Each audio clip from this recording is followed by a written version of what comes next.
सो फटाफट नींद से जग जाओ सभी कोई, अगर जग चुके हो तो पूरी तरह से तैयार हो जाओ। आज का ये सेशंस आ चुका है, 8:30 वाली ये सेशंस है। थोड़ी थोड़ी गैप होती है बीच बीच में सेशन की, बट मैं कोशिश कर रहा हूँ कि आपको ये सेशन का गैप नहीं मिले, क्योंकि एग्जामिनेशंस का दौर शुरू होने वाला है और ऐसे में आपको पता है कि करंट अफेयर्स काफ़ी इम्पोर्टेंट रोल अदा करता है। तो लुकिंग टू दिस पैरामीटर हम फटाफट स्टार्ट कर रहे हैं करंट अफेयर्स। ये जो करंट अफेयर्स है ये 13 और 14 जुलाई के जो इम्पोर्टेंट करंट अफेयर्स है उनको मैं डील कर रहा हूँ, क्योंकि यह 8:30 बजे वाली सेशन है। मैं आपको बता दूं कि दो तरह की करंट अफेयर की सेशन चल रही है हमारी। एक आपकी एनुअल करंट अफेयर्स चल रही है। इस एनुअल करंट अफेयर्स में मैं जून 2020 से लेकर जुलाई 2021 तक के कंप्लीट कोर्सेज को करा रहा हूँ, और साथ में ये जो रेगुलर करंट अफेयर्स चल रहा है वो भी आपका साथ में हो रहा है, सो डैट कि आप कंप्लीट तरह से या पूरी तरह से तैयार होकर एग्जामिनेशन में बैठो रिगार्डिंग द करंट अफेयर्स। क्योंकि ये सभी को पता है कि करंट अफेयर्स की weightage day by day increase कर रही है, बट आपको इसके लिए कुछ करना होगा। आपको बस हमारे चैनल को सब्सक्राइब करना होगा, जो कि एमिनेंट ट्यूटोरियल्स के नाम से है, और अपने मित्रों को भी शेयर करें ताकि वो भी इस सुनहरे अवसर का आनंद ले सके। आइए, डेली करंट अफेयर्स ये स्पेशली डिजाइन किया गया है अपकमिंग एग्जामिनेशन 2021। आपके जितने भी एग्जामिनेशंस होने वाले हैं 2021 के लिए ये ज़्यादा इम्पोर्टेंट है। फिर से मैं कहूँगा कि आप सब्सक्राइब करो हमारा eminent tutorials. For regular current affairs and daily news analysis आप हमारे चैनल को सब्सक्राइब करो, एमिनेंट ट्यूटोरियल्स, एंड शेयर करो एंड लाइक करो। ओके, फटाफट करो, जो भी करो फटाफट करो। तो डेली करंट अफेयर्स, अगर आप यूपीएससी की तैयारी करते हो, बीपीएससी की तैयारी कर रहे हो, जेपीएससी की तैयारी कर रहे हैं, सीडीएस और सीएपीएफ, ये सभी में कंबाइंड रूप से काफ़ी कारगर सिद्ध होगा। तो वेरी सुन हम लोग लाइव सेशन को भी लेके आएंगे। आप फटाफट अपने सब्सक्रिप्शंस नंबर को बढ़ा दें, अपने सब्सक्राइबर्स को बढ़ा दें। वेरी सुन हम लोग लाइव सेशन को भी लेके आएंगे। लाइव सेशन इसलिए इम्पोर्टेंट होता है डियर, क्योंकि हम लोग इसमें काफ़ी इंफॉर्मेशंस को देख पाते हैं। आइए, hello, I am Ajit Mehta, the 7 year experience of teachings, especially in Chanakya IS Academy and plus educator at an academy, and I had a degree of Master of Economics। और लाइव एंड स्ट्रक्चर कोर्सेस आपको मिलेगा लेशन and qualified educator के साथ। मेरे साथ जुड़िए, and quiz mocks and double doubt clearing session भी मैं आपको दूंगा। आइए, नेशनल और इंटरनेशनल करंट अफेयर्स में बिल्कुल ही मैं उम्मीद करता हूँ आप पेन एंड पेपर लेके बैठ चुके होंगे, और बिल्कुल ही आपको पेन एंड पेपर लेके बैठना चाहिए, क्योंकि जब जब आप कभी लिख के रिटर्न करके किसी काम को करोगे ना, ये ज़्यादा आपके लिए इम्पोर्टेंट होने जा रहा है। आइए, आप मुझे फॉलो कर सकते हो different different social media platform पे, like Telegram Eminent Tutorials, Instagram Eminent Ajit, और Facebook that is Eminent Tutorials. Okay, now dreams don't work unless you do. आपके जो सपने होते हैं वो कभी पूरा नहीं होते हैं जब तक कि आप कुछ करते नहीं हो। तो अगर आपको ड्रीम पूरा करना है तो आपको बहुत कुछ करना होगा, और लंबे समय तक करना होगा। ओके, आइए स्टार्ट करते हैं सेशंस को। आपके जो एक्सटर्नल अफेयर्स मिनिस्टर हैं, सबसे पहली बात ये क्वेश्चन देखो कि डॉक्टर एस जयशंकर, ये आपके विदेश मंत्री आप हिंदी में कह सकते हो, या फिर आप बोलोगे एक्सटर्नल अफेयर्स मिनिस्टर, एड्रेस किया है session of 16th CII Exim Bank Conclave on India and African Project Partnership। आप देख रहे हो कि इंडिया और अफ्रीकन नेशन के साथ जो प्रोजेक्ट पार्टनरशिप के द्वारा प्रोजेक्ट चल रही है, इसको गति देने के लिए, इसको मोर लिबरलाइज बनाने के लिए एस जयशंकर ने सेशन को एड्रेस किया है। एस जयशंकर ने कहा, our activity and initiative are design to respond to need of Africa. हमारी जो इनिशिएटिव है, हमारी जो पॉलिसीज है, वो अफ्रीकन कंट्रीज के नीड के हिसाब से तैयार किया गया है। तो Jaishankar also said that the post Covid scenario, ये जो हमारे कोविड के बाद की जो सिनेरियोज है, there are 4 domains that should become the focus of our collaborative activities. ये पोस्ट कोविड के बाद जो 4 डायमेंशन पे हम लोग अपनी कोलैबोरेशंस को बढ़ाएंगे। वो डायमेंशंस क्या है? तो पब्लिक हेल्थ, दूसरा क्या है? डिजिटल डिलीवरी, तीसरा क्या है? स्किलिंग्स एंड कैपेसिटी बिल्डिंग्स, और चौथा क्या है? Green economy. Means African country के साथ मैं 4 डोमेन पे काम करूंगा। पहला डोमेन हो गया आपका पब्लिक हेल्थ, दूसरा डोमेन हो गया डिजिटल डिलीवरी, और तीसरा डोमेन हो गया स्किलिंग एंड बिल्डिंग कैपेसिटी, और चौथा हो गया ग्रीन इकोनॉमी। तो इतने के साथ काम करके मैं अपने इकोनॉमिक एक्टिविटीज़ को बढ़ाऊंगा, और साथ ही साथ जो अफ्रीकन कंट्री है उनके साथ कोलैबोरेशंस को बढ़ाने की बात कहा है। ओके, चलिए, ये काफ़ी इंटरेस्टिंग आपके सवाल हैं, और काफ़ी इंटरेस्टिंग आपके लिए इंफॉर्मेटिव है कि हाल ही में इससे सवाल क्या बन सकते हैं, ये देखोगे कि हाल ही में आपके external affairs minister doctor S Jaishankar ने किस कंट्रीज के साथ, ओके, CII कोलैबोरेशन की मीटिंग करा है, जो कि एग्जिम बैंक में export import bank of India, तो वो होगा आपके अफ्रीकन नेशन के साथ। करेक्ट।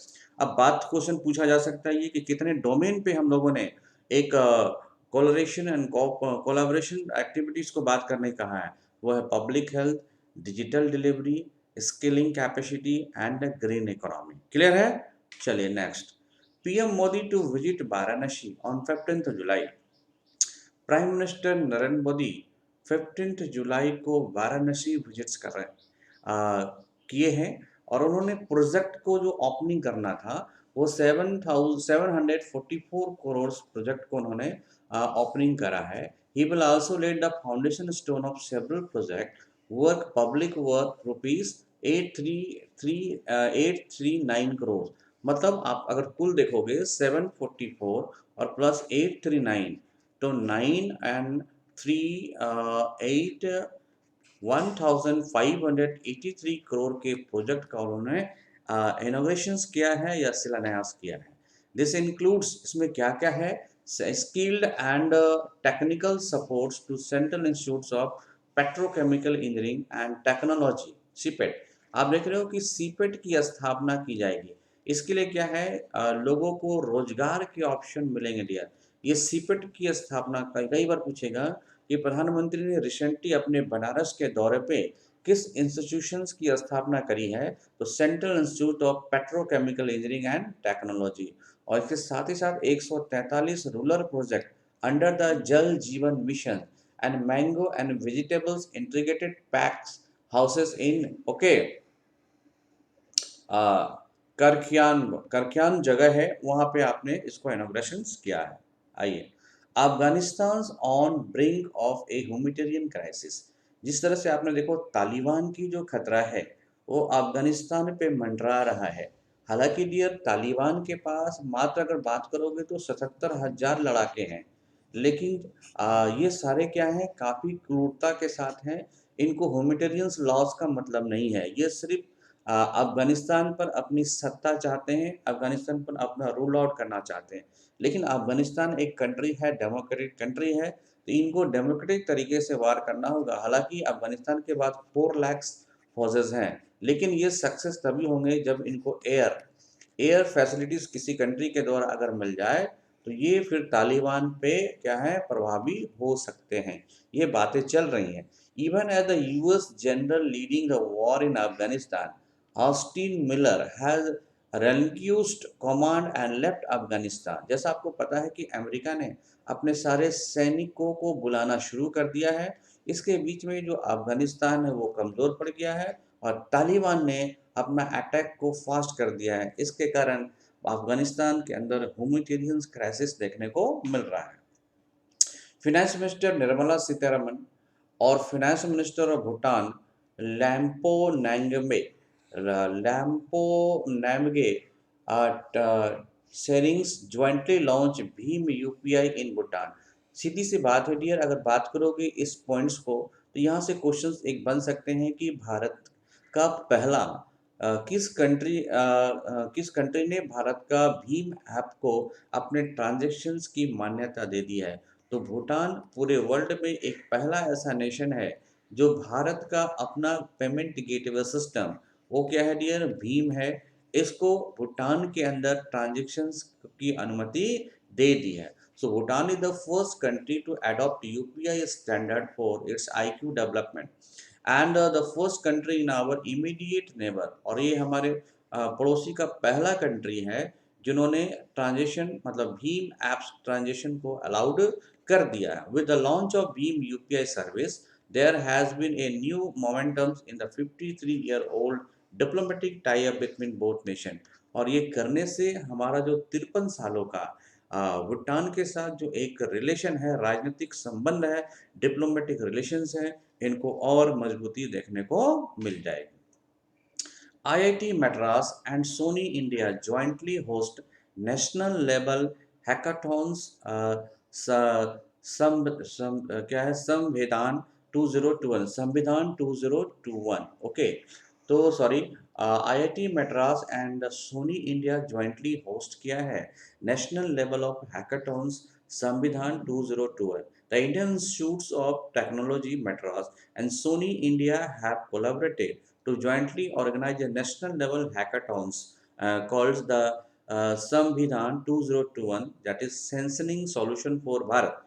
जो भारत की जो सेंसनिंग सॉल्यूशंस है उसके लिए ये कहा है दैट इज संविधान 2021 ओके। इसको इनॉग्रेट किया गया IIT मद्रास और सोनी के साथ ओके। इंडियन नेवी ने रिसीव किया है 10th anti submarine warfare aircraft P-81 from Boeing. ये बोइंग डियर अमेरिका की कंपनी है जो बोइंग विमान का निर्माण करती है। It is a US company. इनके साथ भारत की पहले डील हो चुकी थी और इंडियन नेवी ने रिसीव किया है ये 10वां anti submarine warfare aircraft P-81 from the US based aerospace company that is Boeing. तो एक क्वेश्चन आ सकता है कि बोइंग कंपनी किधर की है, तो आप बोलोगे USA की है। और ये P-81 क्या है, तो एंटी सबमरीन वारफेयर एयरक्राफ्ट है। इसकी 10वीं खेप भारत को मिल चुकी है ओके। आइएगा, NICL ने लॉन्च किया है first ever insurance policy for Himalayan yak. अगर आप हिमालय की दौरा किए होंगे या फिर आप हिमाचल प्रदेश जैसे जगहों पे गए होंगे तो बर्फ पर जाने के लिए इस याक का सहारा लिया जाता है ओके। और इसी वजह से the National Research Centre on Yak at the Dirang in West Kameng district of Arunachal Pradesh has tie up with the National Insurance Company Limited NICL for the insuring yak. तो इस याक को इंश्योर्ड करने के लिए जो लोग मान लो याक रखे हुए हैं, अगर उनको याक को कोई डिफ़िकल्टीज आ जाती है तो चूंकि इनमें कई ये रोजगार के साधन भी दिए जाते हैं। टूरिस्ट के लिए स्पेशल याक पे सवारी करना बड़ा आनंददायक लगता है। और बर्फों पे है ना, ये बर्फ पे अपने पैर को अंदर तक पुशअप करके आगे ये चलता रहता है और बर्फ के लिए ये काफ़ी फायदेमंद होता है। चाहे आप लगेज को कैरी करो या फिर टूरिस्ट का आनंद लो, तो ऐसे समय में इनको इंश्योर करने का कदम उठाया है NICL ने।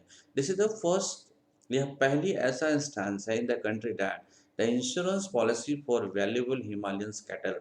और ये पहली शुरुआत है जो कि फर्स्ट है। इसलिए क्वेश्चन पूछा जा सकता है कि हाल ही फिलहाल NICL ने किस एनिमल्स के लिए अपनी इंश्योरेंस पॉलिसी को लॉन्च किया है, तो आपको होगा हिमालयन याक। और ये पहला बार ऐसा देखने को मिला है। और बेसिकली किस डिस्ट्रिक्ट में या किस स्टेट्स में ये ज़्यादा है, तो हिमाचल प्रदेश।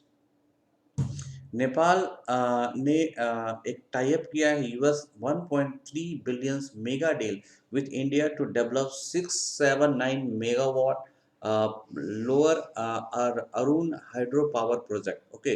तो मेगावाट 679 मतलब 669 मेगावाट पावर जनरेट करने की क्षमता का टाई अप इंडिया के साथ हुआ है। दैट वो जो डील है 1.3 बिलियन की डील है। इससे आपको 679 मेगावाट पावर का प्रोडक्शन होगा।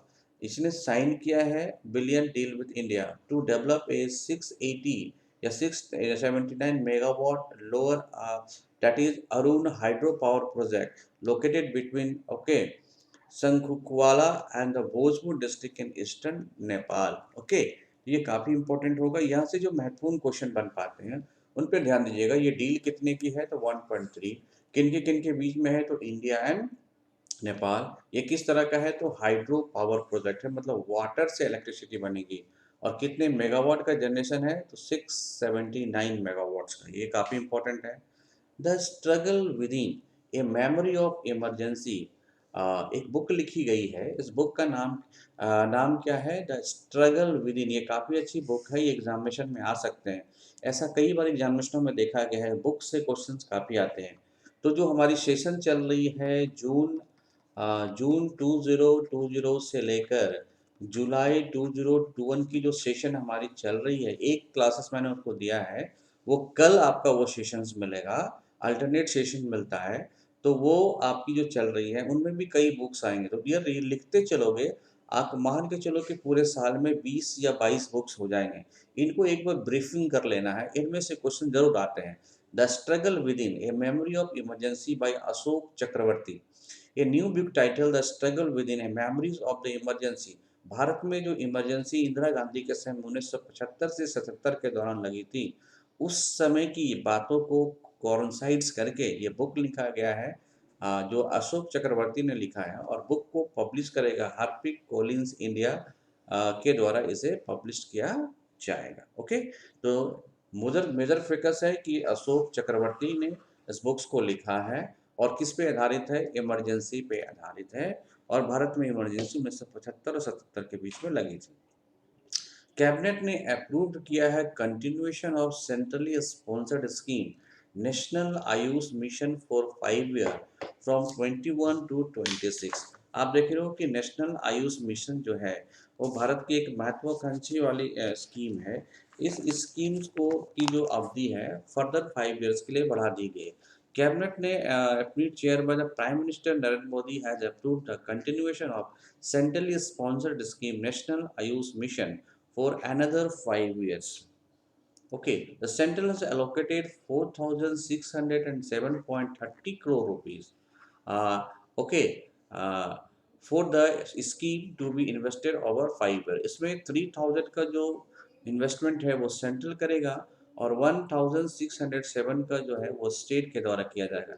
द नाम mission national AYUSH mission was first launch, इसको कब लॉन्च किया गया था, तो 15 सितंबर 2014 को।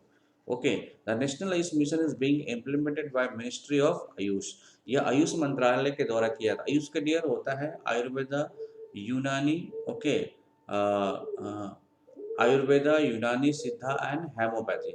The objective of the mission is to provide a cost-effective Ayush service for focusing on core competencies area of Ayush like Ayurveda, Siddha, okay, Sovaigya, Unani, and also Homeopathy, which are the treasures houses of knowledge for preventive, promotive, and curative health care. इसके लिए ये काफ़ी important माना जाता है। आइए, HM home minister Amit Shah ने inaugurate किया है research based centre for excellence at National Forensic Science University in Gandhinagar. ये काफ़ी इंपॉर्टेंट है, राष्ट्रीय फॉरेंसिक साइंस यूनिवर्सिटी की स्थापना इन्होंने कर दिया है, और किधर कर दिया है, तो गुजरात के अंदर।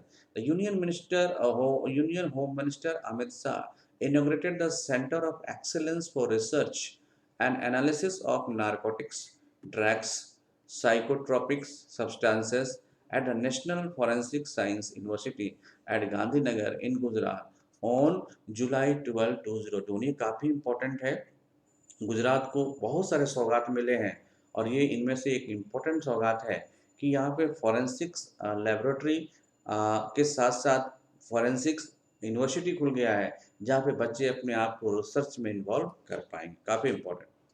Piyush Goyal succeeded Tharक Chand Gehlot to be appointed as the leader of House in राज्य सभा। जैसा कि आपने भी देखा होगा रिसेंट के दिनों में आपके मिनिस्टर लेवल पे काफ़ी ऊपर नीचे किया गया है, इसमें there is lot of change in minister level, और खासकर कैबिनेट रैंक में तो काफ़ी चेंज की गई है। ऐसी स्थिति में जो आपके पीयूष गोयल थे, जो रेलवे मिनिस्टर के साथ साथ कॉमर्स मिनिस्टर भी थे, उनको रिप्लेस कर दिया गया, और उन्हें जो है राज्यसभा से विपक्ष का नेता बना दिया गया। ओके, जो कि इससे पहले कौन थे, तो थारक चंद गहलोत थे। क्लियर है। यूनियन मिनिस्टर पीयूष, ये काफी पूछा जाता है कि आज राज्यसभा में विपक्ष के नेता कौन है, तो क्या बोलिएगा, पीयूष गोयल। इससे पहले कौन थे, थारक Chand Gehlot. Union minister Piyush Goyal has been appointed the leader of the houses in the Rajya Sabha. Okay, तो राज्यसभा के नेता के रूप में इन्हें नियुक्त किया गया। इस appointment is effective from July 6 2021। He will succeed Thawarchand Gehlot. Thawarchand Gehlot को रिप्लेस करके ये बने हैं। सर बहादुर देवुआ, ये सर बहादुर देवुआ यश को जो है फिर से नेपाल का प्राइम मिनिस्टर बना दिया गया है और ये 5 टाइम्स नेपाल के प्राइम मिनिस्टर बने हैं। Nepal sir Bahadur देवुआ took oath as the prime minister of the country. He was administered the oath of office by Prime Minister विद्या देवी भंडारी। और ये विद्या देवी भंडारी के साथ जो है विद्या देवी भंडारी ने इन्हें जो है पद और गोपनीयता की शपथ दिलाई है। ओके, और आप बात करोगे कि विद्या देवी भंडारी कौन है भाई, तो वहाँ के आप बोलोगे वहाँ के कौन हो जाएंगे डियर, तो वहाँ के मीन्स प्रेसिडेंट्स ऑफ नेपाल।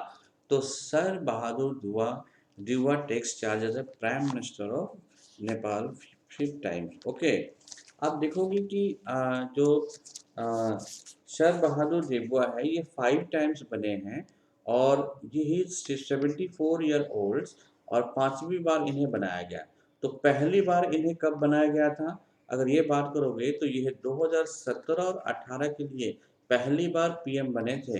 अगर आप बात करोगे दूसरी बार तो 2004 और 2005 के लिए ये बने थे और तीसरी बार अगर देखोगे तो ये 2000 ओके 7 से लेकर 2009 तक बने थे और ये चौथी बार अगर बात करोगे सॉरी तो 1995 से लेकर 1997, मतलब ये पहली बार काउंट कर लेना, इस तरह से आप अरेंज कर लेना और 5th टाइम जो बन रहे हैं वो अभी बन रहे हैं।